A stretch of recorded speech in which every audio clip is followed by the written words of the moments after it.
On recommence. D'accord? Est-ce que vous m'entendez maintenant? Allô, allô? D'accord, parfait.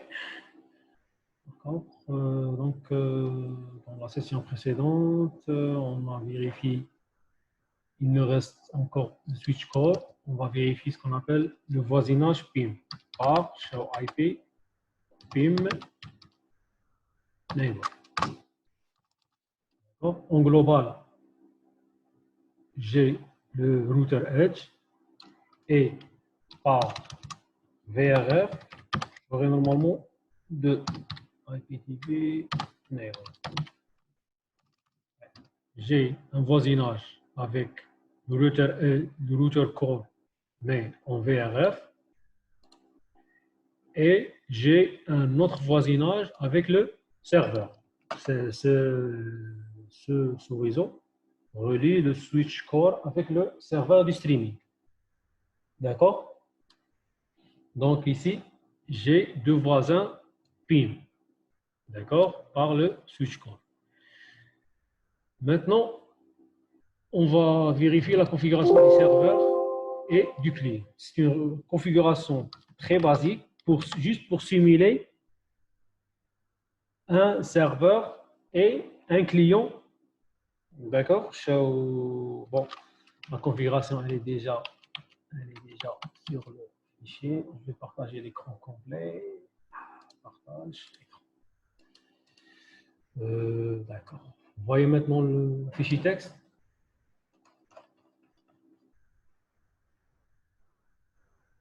D'accord. Maintenant, sur le serveur. La configuration du serveur est vraiment basique. Déjà, la première des choses, on doit activer le routage multicast sur le routeur. La deuxième des choses, j'écris une loopback 0 et j'ai activé le PIM sur cette loopback. Cette loopback-là, elle va représenter le serveur de streaming. Ça, c'est réellement, c'est la source. Elle va représenter la source du streaming. L'interface face Ethernet 00, c'est elle qui relie le serveur au routeur, au switch core. J'ai activé aussi le PIM, Sparse Mode. Donc, ce réseau-là, 192.168.1.1 et 1.2/30, relie le switch core au serveur. D'accord?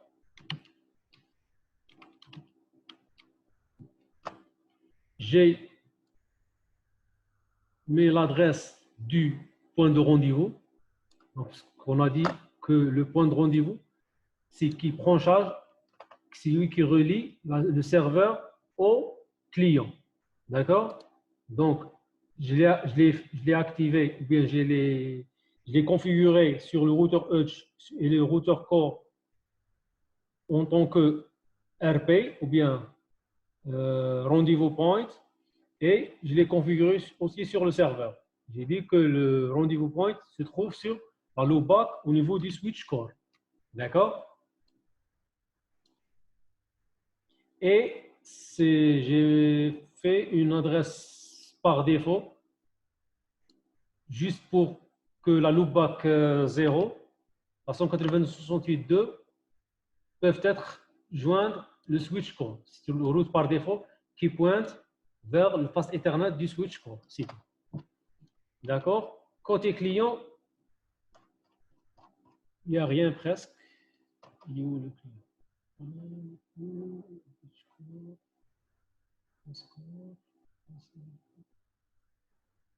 Je pas la config ici. Non, je pas la config. Il y a, en principe, il n'y a ni PIN, ni routage multicast. Il n'y a rien qui est configuré sur le client. Ah, elle est ici, mais je ne l'ai pas configuré. IP route, d'accord. Je vais la copier. Je vais la coller en bas. Ah, elle est déjà. Allez, allez. Voilà la config du client. Il n'y a presque rien. Il y a une interface qui relie le client au routeur Edge. Une interface qui relie le client au routeur Edge par face Ethernet 00. Je l'ai donné l'adresse IP 10.0.31.2. De l'autre côté, 10.0.31.1. D'accord? J'ai créé une route par défaut qui pointe ici. Une route par défaut, c'est-à-dire pour toute destination, on doit pointer ici. D'accord? Et j'ai ajouté cette commande-là. On va savoir c'est quoi le rôle de cette commande-là. Parce que réellement, ces deux points-là, normalement, ça, ce n'est pas un routeur. Normalement, je dois avoir un serveur de streaming. Ou bien, par exemple, comme j'ai déjà présenté avant, au moins, je mets une machine avec un VLC en diffusion. Et d'autre côté, j'ai une autre machine, une V1, avec un VLC pour recevoir un flux réseau. Mais je ne l'ai pas fait, juste pour simplifier la topologie et par rapport aux ressources sur mon PC. Donc, je vais représenter le client et le serveur par des routeurs, des simples routeurs. Maintenant, comment je peux rendre ou bien je peux utiliser mon client ou bien mon routeur client qui fonctionne en tant qu'un client ou bien un démon ou bien un TV pour recevoir le flux via cette commande-là. Parce que j'ai déjà dit que nous avons deux types de protocoles. Nous avons le UGMP et le PIM. Le PIM, certes, c'est entre les routeurs pour créer ce qu'on appelle l'arborescence, multicast distribution tree. Par contre, le client, il a besoin uniquement au UGMP on a besoin du UGMP entre le client et sa passerelle par défaut. Donc, cette commande IP IGMP groupe 239.1.1.10, ça veut dire quoi? Ça veut dire ici, ça représente un démon qui demande la chaîne appartient au groupe ou bien représenté par l'adresse IP multicast 239.1.1.10. D'accord? Est-ce que vous arrivez à me suivre sur ce point-là?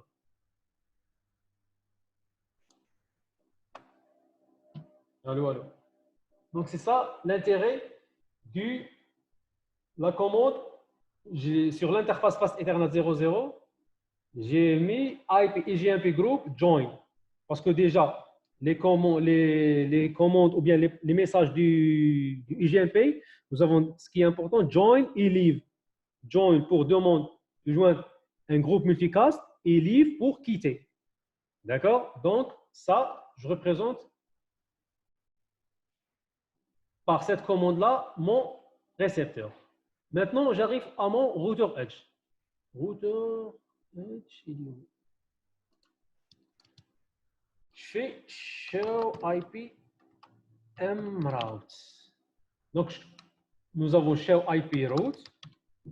Bon, sur le routeur Edge, show IP route et show IP mroute en global, elle va me rien donner. Pourquoi? Parce que tout configuré sous VRF. Donc, je dois bien préciser VRF IPTV. J'ai mes routes. J'ai une route par défaut vers le routeur core, entre le routeur Edge et le routeur core. Et si je fais show IP mroute, la table de routage multicast, je trouve deux entrées. La première, bon, pour les tables de routage multicast, nous avons deux types, on peut dire. Nous avons cette table étoile, virgule, groupe et source, virgule, groupe. Étoile, virgule, groupe. Nous avons les deux entrées ici, sont du type étoile, virgule, groupe. Nous avons un autre type où on trouve ici une adresse, virgule, un groupe. On commence par celle-là. Ça, Et toi, ça veut dire la source n'est pas connue. D'accord? Le groupe, c'est 224.0.1.40. Cette adresse IP multicast, elle est utilisée par Cisco pour le voisinage du PIM et pour le point de rendez-vous. D'accord? Pour garder le voisinage activé. D'accord? Ça ne représente pas une chaîne ou bien un flux vidéo. D'accord? Étoile, ça veut dire la source n'est pas connue, mais je l'utilise pour joindre ce groupe-là, 224.0.1.40.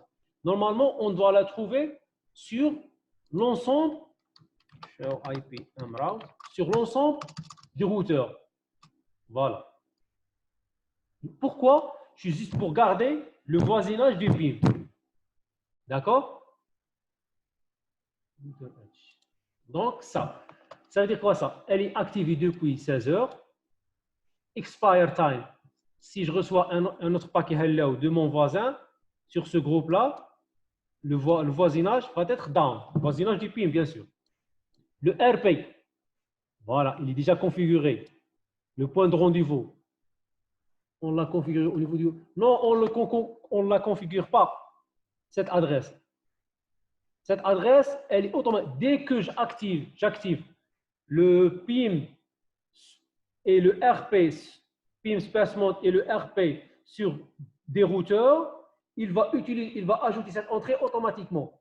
Pourquoi? Pour garder le voisinage app. Je n'ai rien configuré ici.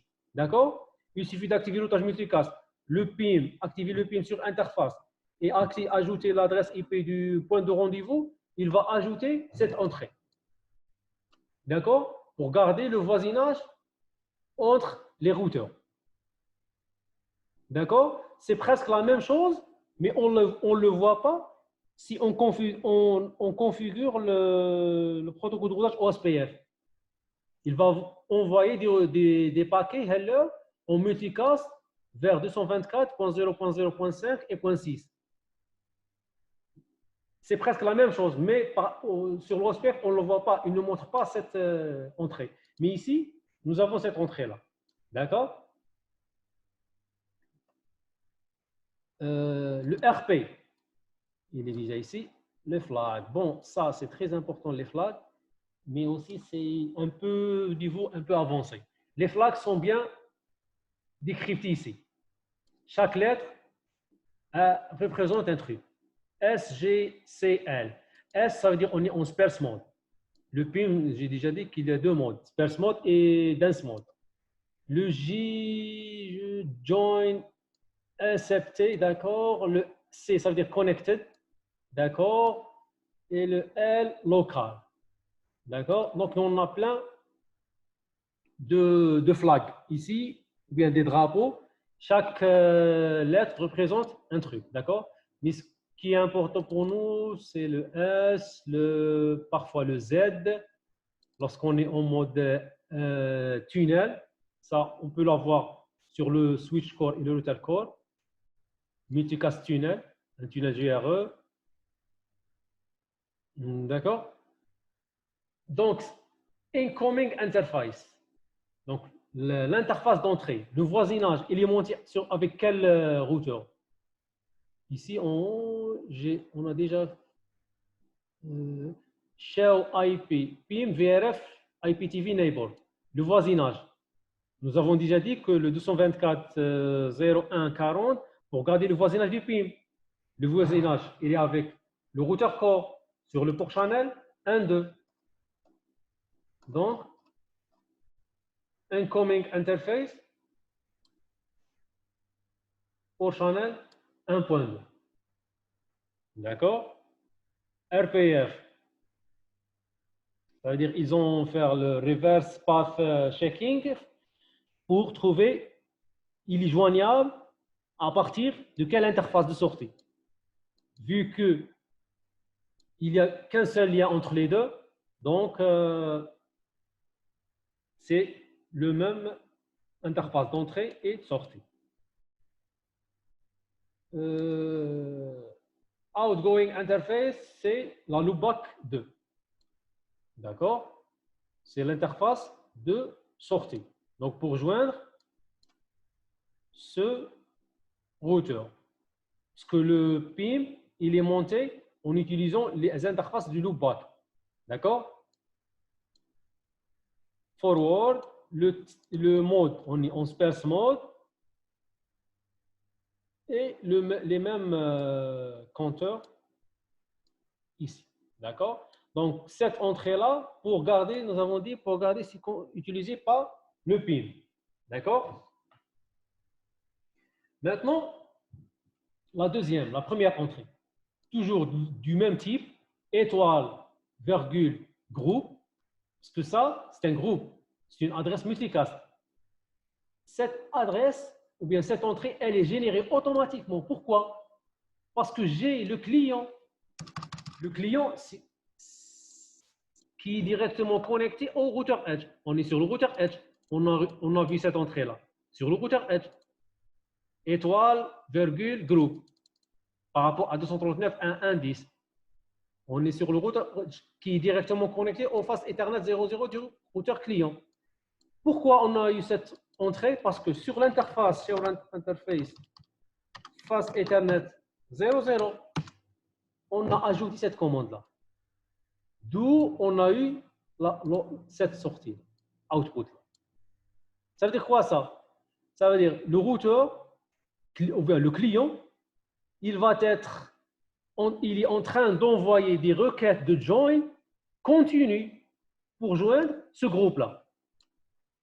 D'accord? Ça veut dire le client, il demande cette chaîne-là.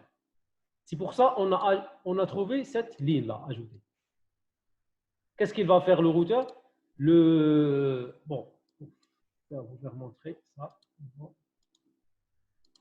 On va utiliser le Wireshark pour voir les paquets IGMP qui sont en train de circuler du client vers le routeur Edge.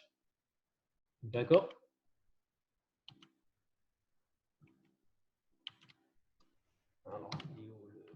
Vous voyez maintenant la capture? Enfin, le Wireshark. Allô, allô. Allô? Est-ce que vous voyez maintenant le... D'accord.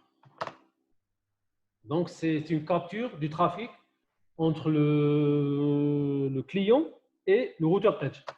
Ce qui m'intéresse, c'est ça, ces messages-là. Membership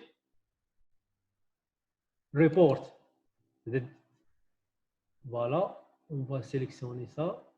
L'adresse IP source, c'est l'interface face Ethernet 00 du client. Destination, c'est une adresse multicast. Membership report group. On va détailler ça. Ça, c'est le paquet Ethernet, adresse IP version 4. L'adresse IP source, elle est ici. L'adresse IP destination, c'est l'adresse IP multicast. Qu'est-ce qu'elle contient le truc? Le type, voilà, membership report. C'est-à-dire c'est un join. D'accord? Par contre, on peut trouver peut-être... Non. Membership query, non. Membership query. Just a second, je dois vérifier un truc. Je ne vois pas. Les IGMP. Voilà. Le join, c'est un membership report.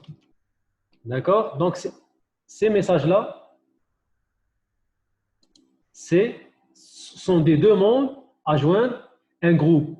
Quel groupe? Le groupe 139.1.1.10. D'accord? Mais le problème, router Edge. On était sur le router Edge. Voilà. Mais le problème, c'est que la ligne n'est pas complète, ou bien n'est pas alimentée, ou bien pourquoi? Parce que la source, elle est étoile. Donc, ce routeur-là, il ne sait pas où se trouve cette adresse-là. Donc, qu'est-ce qu'il va faire? Il va Bon, déjà, il sait ou il ne sait pas. La première chose qu'il va faire, il va acheminer ça au point de rendez-vous. Il ne cherche pas à comprendre où se trouve. Parce que l'intérêt du point de rendez-vous, c'est parce qu'elle a information par rapport à n'importe quelle source. On va voir maintenant le routeur cœur. Show IP route, show IP emerald, multicast VRF, IPTV toujours. J'ai toujours, bon, ça, on a déjà expliqué ça. D'accord? J'ai toujours l'entrée, cette entrée-là. Donc, j'ai une requête. Je ne connais pas la source. Ça veut dire, je ne connais pas, ce n'est pas la source d'une requête pour un groupe où je ne connais pas où se trouve. D'accord? Cette source, ça veut dire pas la source de la demande. Cette étoile-là, ça veut dire qu'on ne sait pas où se trouve ce serveur de streaming, cette étoile-là. D'accord? Bon, dead time et le up, il est depuis quand? Le RP, d'accord? Le flag S, ça veut dire on est en sparse mode, on est en PIM sparse mode. Incoming interface. Alors là, c'est très important. Tunnel 2. J'ai déjà dit que pour faire on est sur le routeur courroie. Pour faire le show IP interface brief. Pour faire du multicast sur un réseau d'opérateurs où utilise le MPLS, on a trois méthodes. Soit on utilise du tunnel GRE, soit un VPN, multicast VPN, soit MLDP. J'ai déjà dit qu'on utilise ici sur notre configuration, on utilise des MVPN, bon, c'est pas MVPN, on utilise du tunnel GRE, ce qu'on appelle le draft Rosen. Dès qu'on crée on ajoute ce qu'on appelle la configuration du MDT, ces tunnels sont créés automatiquement. D'accord? Par exemple, je vais faire show interface tunnel 2. Ces tunnels sont créés automatiquement. Hardware is tunnel. C'est un tunnel. Interface is numbered. Ça veut dire quoi, interface is numbered? On sait que chaque interface, que ce soit loopback, que ce soit physique, que ce soit tunnel, elle doit avoir une adresse IP. Mais là, elle est numbered. Ça veut dire quoi? Réellement, elle n'a pas une adresse IP, mais elle utilise l'adresse IP d'une autre interface. D'accord? Parce que c'est une interface logique, on ne va pas forcément une interface logique, mais dans ce cas, c'est une interface logique, et on va utiliser une adresse IP qui est attribuée à une autre interface. Dans ce cas-là, c'est using, voilà. Cette interface, elle n'a pas une adresse IP, mais elle utilise l'adresse IP de la loopback 0. Il nous a expliqué ça, d'accord? MTU, d'accord, 17 000. MTU, il est grand. Pourquoi? Parce que ce tunnel, il est destiné à transporter le flux multicast. Ce sont des paquets de vidéos. Donc, ce sont des gros paquets. C'est pour ça le MTU, il est grand. Bandwidth, sécurité, délai, réhabilité, encapsulation tunnel, keep alive, tunnel source, tracking, d'accord, il est un. Voilà le type. J'ai déjà dit qu'on utilise la première méthode. On encapsule IP dans multicast GRE. C'est ça le type de cette interface. C'est une interface tunnel GRE, mais multi-GRE. Ça veut dire quoi? Une interface tunnel pour transporter le flux multicast. D'accord? Et ici, nous avons ce qu'on appelle des statistiques par rapport au nombre des paquets, etc. D'accord? Il y a tout à zéro parce que réellement, il n'y a aucun trafic qui passe. D'accord? Donc, c'est ça. Pourquoi on est arrivé à ça? Parce que j'ai trouvé ici l'interface tunnel 2. C'est-à-dire que c'est l'interface qui relie le routeur Edge avec le le switch core. Incoming interface. Pourquoi incoming interface? Parce que réellement, pour joindre ça, il ne va pas essayer de comprendre où se trouve la source. Parce que pour lui, si il doit chercher uniquement le RP, le point de rendez-vous. Son rôle, c'est chercher le point de rendez-vous. Le point de rendez-vous, il est où? C'est au niveau au switch core. Donc, le tunnel, ce tunnel-là, relie le router core avec les switch core. Pourquoi? Parce que le point de rendez-vous, il est joignable via cette interface-là. Et parce que le rendez-vous point, il se trouve au niveau du switch core. Donc, il ne va pas essayer de trouver la source. Il va acheminer ça uniquement vers le switch core. D'accord? C'est ça le outgoing interface. Ça veut dire, si je reçois une réponse par rapport à ce groupe-là, qu'est-ce qu'il va faire? Il va l'acheminer vers le port channel 1.2. On est sur le routeur Edge. Le port channel 1.2, si on est ici. Donc, la requête, la demande, elle est toujours envoyée ici. Pourquoi? Parce que la source, c'est pas parce que la source, elle est ici. Parce que le point de rendez-vous, c'est ici. Et l'outgoing interface, donc quand je reçois une réponse ou bien le flux par rapport à ce groupe-là, le 239.1.1.10, je dois l'acheminer vers le port channel 1.2, vers le routeur Edge. Le routeur Edge, il va l'acheminer directement vers le client. D'accord? Donc, il nous reste 10 minutes, d'accord? Donc, normalement, on va terminer. On peut terminer dans 10 minutes, Inch'Allah. Router core, d'accord. Maintenant, la vérification sur switch core. Show IP. Mroute. Maintenant, sur le switch core, j'ai d'autres informations supplémentaires.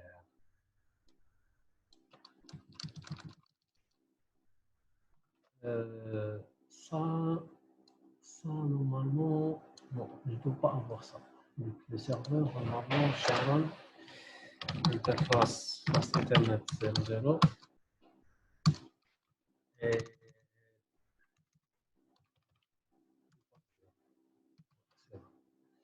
sur le switch core, j'ai cette entrée-là qui représente ce qu'on appelle le MDT, Multicast Distribution Tree. Parmi les prérequis qu'on utilise lorsqu'on utilise le MGRE, le Multicast GRE ou bien le Draft Rosen, le profil 0, on doit spécifier ce qu'on appelle par cette commande-là. Elle se trouve ici, sur mon bloc-notes. Normalement, elle est quelque part ici. Voilà. Sur la VRF IPTV, sur le routeur, on doit l'ajouter sur le routeur core et le switch core. MDT default. Cette adresse par défaut du MDT. D'accord? On doit l'ajouter sur ce qu'on appelle les VRF. Derrière les VRF, on doit ajouter cette adresse. D'accord? Pas forcément cette adresse. Hein?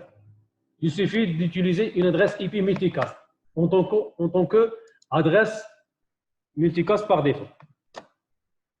D'accord? Mais vous voyez ici, incoming interface, c'est nul parce que généré à partir du RP. Ici, lui, le RP, c'est ce routeur le RP. Et outgoing interface, c'est quoi? Port channel 2. Port channel 2, il relie le switch core au router core. D'accord?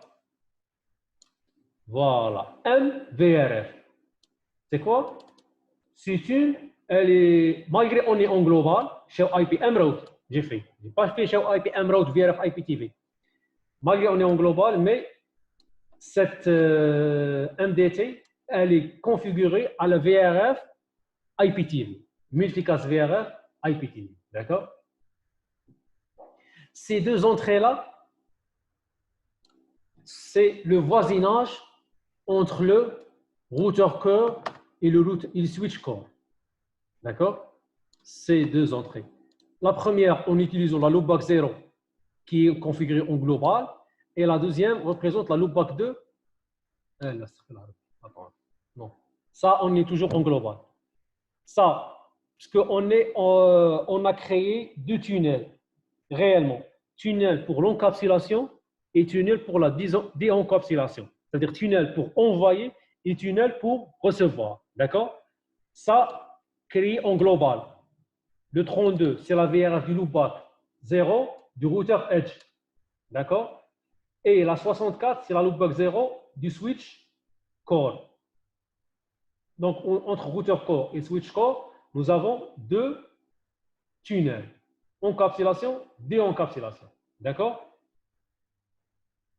Si je fais show IP mRoute VRF IPTV,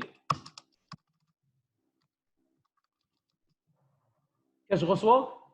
Je reçois toujours la demande, elle arrive jusqu'à le switch core.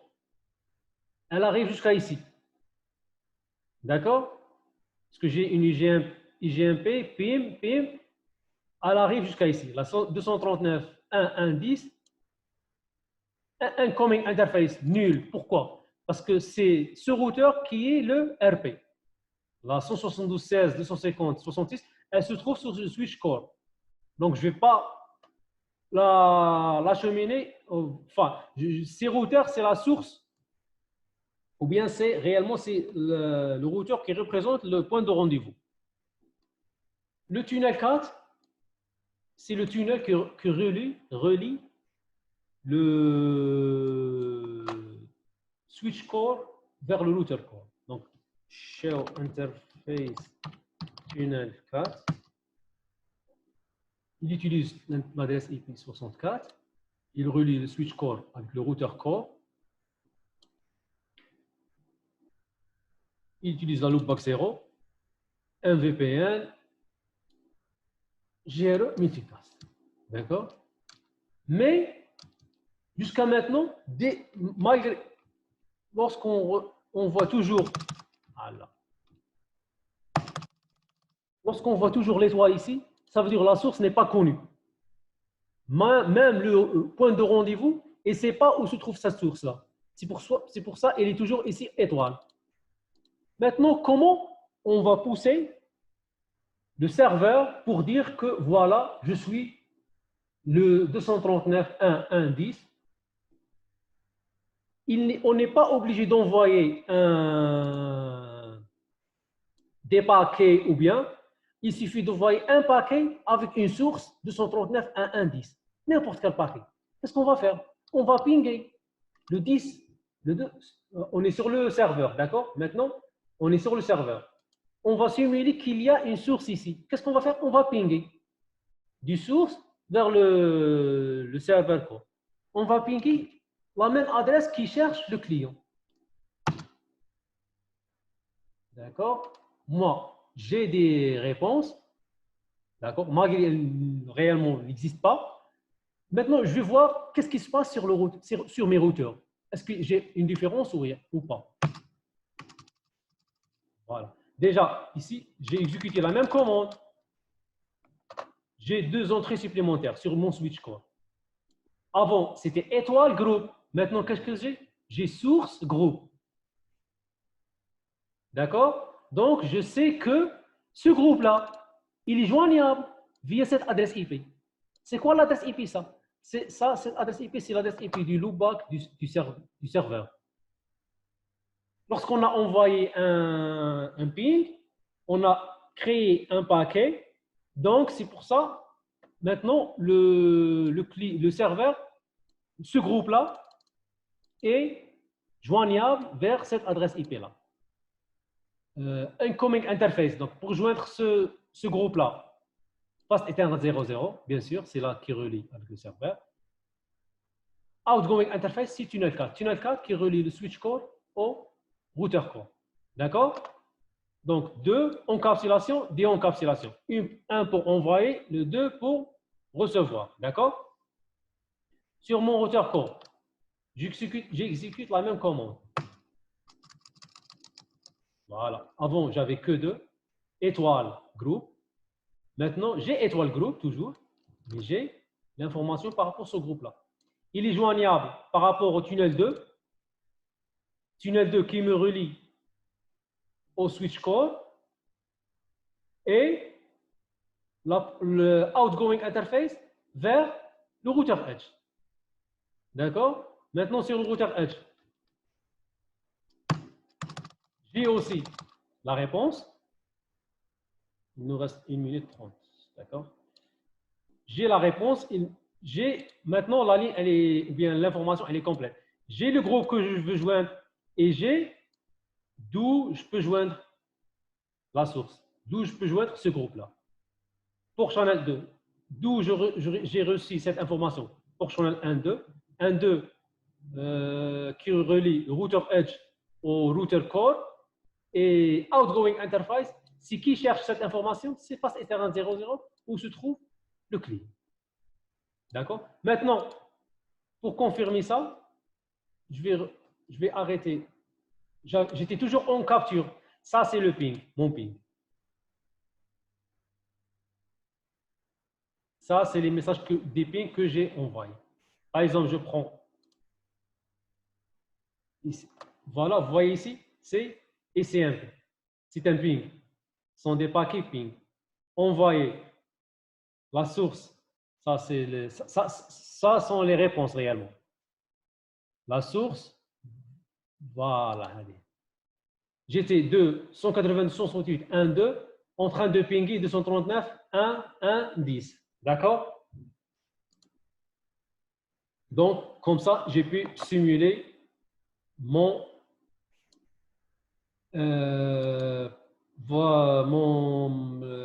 l'acheminement des paquets